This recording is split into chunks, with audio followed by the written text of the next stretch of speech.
नमस्कार मित्रांनो. सगळ्याला काय वाटतं माहिती आहे का? सगळे थोडंसं लवकर उठायला पाहिजे, व्यायाम करायला पाहिजे. जे पण बिझनेसमॅन आहे, काम करणारे, शेतामध्ये काम करणारे बिचारे रेग्युलर व्यायाम करून काय माहिती आहे का? त्याचं रेग्युलर कामामध्ये व्यायाम होत असतो. परंतु जे बिझनेस करणारे, एका जागेवर बसणारे, त्याला काय वाटतं बाबा रोज आपण काय करायचं, आता आपलं अंग दुखतंय झोपल्याच्यानंतर, उठल्याच्यानंतर आपण रोज व्यायाम करू. थोडा तरी वेळ देऊ शरीरासाठी. पण बऱ्याच जण वेळेस काय होतं माहिती आहे का? बऱ्याच वेळेस म्हणता रोजच काय होतं माहिती आहे का त्याच्याकडे? ज्यावेळेस ते झोपेतून उठते ना, आता मी माझ्याहून सांगतो तुम्हाला. ज्यावेळेस झोपेतून उठतो ना माणूस, त्यावेळेस काय वाटतं माहिती आहे का? जाऊ दे आता थोडासा परत टाईम बाकी आहे, करू उद्या. असं उद्या करत करत तुम्हाला सांगतो अख्खा हिवाळा निघून जायची बारी आली, तरी पण माझा काही उद्या संपलाच नाही.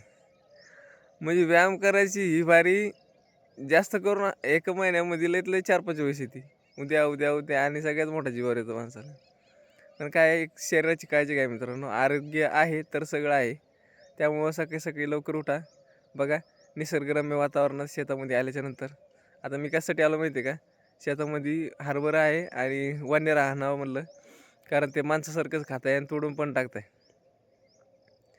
तर मग आवाज बघा किती भारी येतो, किलबिल किती मस्त आहे पक्ष्याची.